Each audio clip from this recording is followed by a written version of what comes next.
Hello yes welcome to our channel. నేను మీ anchor రేఖ. ప్రస్తుతం మనతో పాటు ఉన్నారు ప్రముఖ ఆస్ట్రో న్యూరాలజీ రెహమాన్ గారు. సార్తో మాట్లాడేద్దాం. నమస్తే సార్. నమస్తే అమ్మా. సార్ మీరు ఏ శాస్త్రాలను చూస్తారు?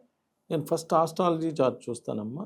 ఆస్ట్రాలజీ అనేది ఒక అద్భుతమైన సబ్జెక్ట్. అసలు మనం ఏం చదువుకోవాలి, ఏ జాబ్ వస్తుంది, మ్యారేజ్ ఎప్పుడు అవుతుంది, సంతానం ఎంత, హెల్త్ ప్రాబ్లమ్స్ ఏమైనా ఉన్నాయా, ఇలాంటి అద్భుతమైన విషయాలను అన్నింటినీ తెలియజేసేది ఆస్ట్రాలజీ. ఓకే. న్యూమరాలజీ వచ్చి అసలు మన పేరులో బలం ఎంత ఉంది, మన పేరులో పాజిటివ్ నెంబర్ ఉందా, నెగిటివ్ నెంబర్ ఉందా, నెగిటివ్ నెంబర్ ఉంటే ఎలా కరెక్ట్ చేసుకోవాలి తెలియజేసే న్యూమరాలజీ.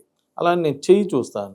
చెయ్యి చూసి అసలు మనకి ఎన్ని ఇళ్ళు ఉన్నాయి, ఇల్లు కట్టుకోవడానికి అవకాశం ఉందా లేదా, ఫారెన్ వెళ్ళడానికి అవకాశం ఉందా లేదా, ఫారెన్ వెళ్తే మళ్ళీ ఎంతకాలం అక్కడ ఉంటాము, లేదా ఎప్పుడు రిటర్న్ వచ్చేస్తాము, లేదా ఎమ్మటే రిటర్న్ వస్తామా తెలియజేయడానికి చెయ్యి చూస్తాను.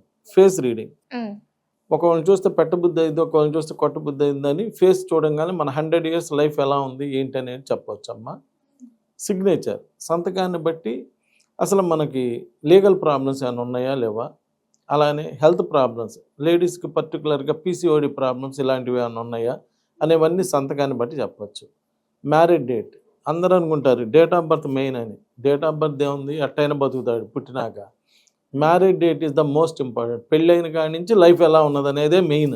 ఇబ్బందులు పడాలన్నా పెళ్ళైనాకే, సుఖపడాలన్నా పెళ్ళైనాకే. సో మ్యారేజ్ డేట్ బాగుండాలి. మ్యారేజ్ డేట్ బాగుంటే లైఫ్ బాగుంటుంది. ఇలా అన్ని రకాల శాస్త్రాలు చూసి ఒక అద్భుతమైనటువంటి ప్రిడిక్షన్ అవ్వడం జరుగుతుంది. కాబట్టి ఇవన్నీ కూడా నేను ఈ సబ్జెక్ట్స్ అన్ని ఫాలో అవుతాను. సార్ మహేంద్ర అని పేరు పెట్టుకున్న వారికి ఏ విధంగా ఉంటుంది? ఎంతో పేర్లు మీనైతే చాలా మంచిదమ్మా. మోడీ, మాయావతి, మమతా బెనర్జీ, మోహన్ బాబు, మురళీమోహన్ ఇలా అందరూ హిట్ అవుతున్నారు. ఏమైనా పేర్ల మధ్యలో ఎండ్ ఉంది. మహేందర్, నరేంద్ర, సురేంద్ర, ఈ ఎండ్ ఉంది.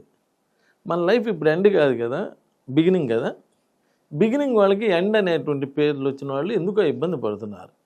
60 to 70% నేను మాట్లాడే 60 to 70% of the people life కూడా మధ్యలో ఎండ్ అయిపోతుంది.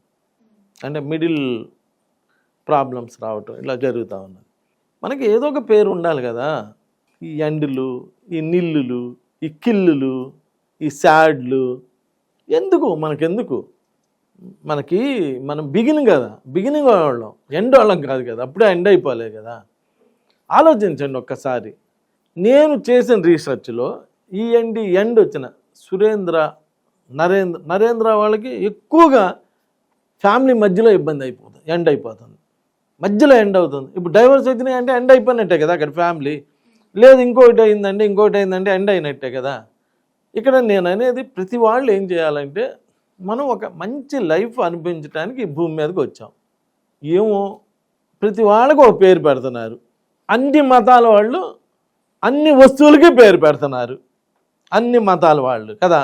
ఎందుకు అలా పెడుతున్నారు? కాబట్టి దీనికి ఏదో ఒక కుక్కలకు కూడా కుక్కకు ఒక్కొక్క పేరు పెడుతున్నారు కదా వాళ్ళ ఇంట్లో పెంచుకునేటప్పుడు.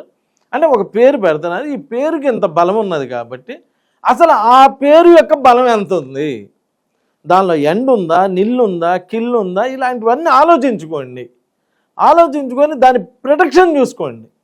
ఆ ప్రొటెక్షన్ చూసుకొని మీరు చూడండి. మీరు ఫోన్ కొనుక్కునేటప్పుడు బాగలేని ప్రొటెక్షన్ ఉన్న ఫోన్ కొనుక్కోరుగా. కావాలని అబ్బా ఇది బాగలేదు, ఇది నెలలో పాడైపోయిద్దంట అని ఆ ఫోన్ కొనుక్కొచ్చుకోరుగా, మంచిది కొనుక్కుంటారుగా. అలానే మీ పేర్లో కూడా నెగిటివ్ నెంబర్ ఉంది, తీసుకోమాకండి. పాజిటివ్ నెంబర్ ఉన్న నంబర్లు తీసుకోండి. మీ లైఫ్ కూడా పాజిటివ్గా ఉంటుంది. చవక సగం దరిద్రం అని ఒక సామెత ఉంది. తక్కువ రేట్లో ఉన్నాయి అదే దరిద్రం. ఎందుకంటే ఆ వెహికల్, చవకలో కొన్న వెహికల్ వేసుకొని వెళ్తుంటే ఆగిపోయింది, చవకలో కొన్న వస్తువు మధ్యలో ఆగిపోతుండేది. చవక సగం దరిద్రం అని ఒక సామెత ఉంది. అలానే మన పేరులో నెగిటివ్ ఉంటే మనకు అదే దరిద్రం అంట. సో మంచి పేరు, మంచి లైఫ్ వస్తుంది. ఓకే, నమస్కారం.